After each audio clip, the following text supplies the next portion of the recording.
கரூரில் விஜய் பிரச்சார கூட்ட நெரிசலில் சிக்கி 41 பேர் உயிரிழந்தது தொடர்பான வழக்கு இன்று விசாரணைக்கு வருகிறது. இதுகுறித்து மேலும் விவரங்களை வழங்குவதற்காக இணைகிறார் சிறப்பு செய்தியாளர் ராமகிருஷ்ணன். விவரம் என்ன?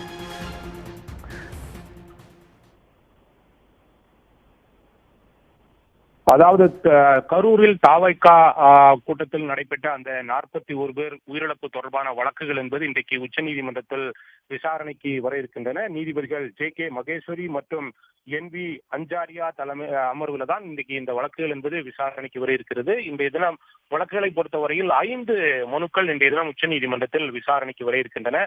ஏற்கனவே இந்த 41 பேர் உயிரிழந்தது தொடர்பாக தமிழக அரசு ஒரு குழுவை அமைத்து ஓய்வு பெற்ற நீதிபதி அருணா ஜெகதீசன் தலைமையிலான ஒரு நபர் குழுவை அமைத்து விசாரணை என்பது தொடர்ந்து நடைபெற்றுக் கொண்டிருக்கிறது. அதே சமயத்தில் சென்னை உயர்நீதிமன்றமானது சிறப்பு புலனாய்வு குழுவை அமைத்து அந்த விசாரணையும் நடைபெற்றுக் கொண்டிருக்கிறது. இந்த 2 முடிவுகளையும் எதிர்த்து உச்சநீதிமன்றத்தில் தொடர்ந்த வழக்குகளும் இன்றைய தினம் விசாரணைக்கு வர இருக்கிறது. அதே போன்று அன்றைய தினம் நடைபெற்ற அந்த பொதுக்கூட்ட நெரிசலில் சிக்கி உயிரிழந்த சந்திரா என்ற ஒரு பெண்ணினுடைய கணவர் செல்வராஜ் தொடர்ந்த வழக்கும் உச்சநீதிமன்றத்தில் இன்றைக்கு விசாரணைக்கு வர இருக்கின்றது. அதே போன்று அந்த கூட்ட நெரிசலில் சிக்கி 13 வயது சிறுவன் ஒருவன் உயிரிழந்தான். அந்த சிறுவனுடைய தந்தையார் பன்னீர்செல்வம் உச்சநீதிமன்றத்தில் சிபிஐ விசாரணை கோரி மனு தாக்கல் செய்திருக்கிறார். அந்த வழக்கும் இன்றைய தினம் உச்சநீதிமன்றத்தில் விசாரணைக்கு வர இருக்கிறது.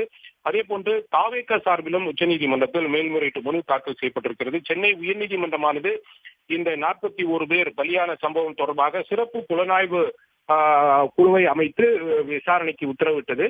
அதை எதிர்த்தும் உச்சநீதிமன்றத்தில் தாவேக சார்பில் மேல்முறையீட்டு மனு தாக்கல் செய்யப்பட்டது.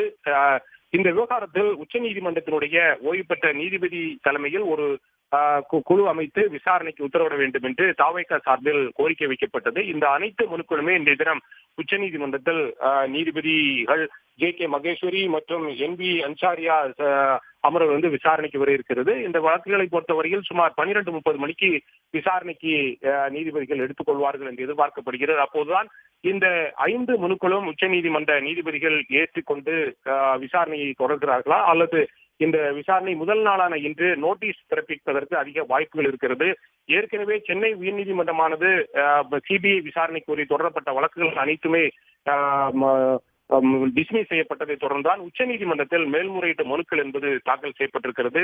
உச்சநீதிமன்ற நீதிபதிகள் இவர்கள் தாக்கல் செய்திருக்கின்ற மனுக்களில் முகாந்திரம் இருக்கிறது என்று கருதினால் அவர்கள் இந்த வழக்கினுடைய இந்த மனுக்களை விசாரணைக்கு ஏற்றுக்கொள்வார்கள். அல்லது இந்த 5 மனுக்களுமே விசாரணைக்கு முகாந்திரம் இல்லை என்று கருதினால் வழக்கு அந்த மனுக்கள் அனைத்தையுமே தள்ளுபடி செய்வதற்கு வாய்ப்புகள் இருக்கிறது.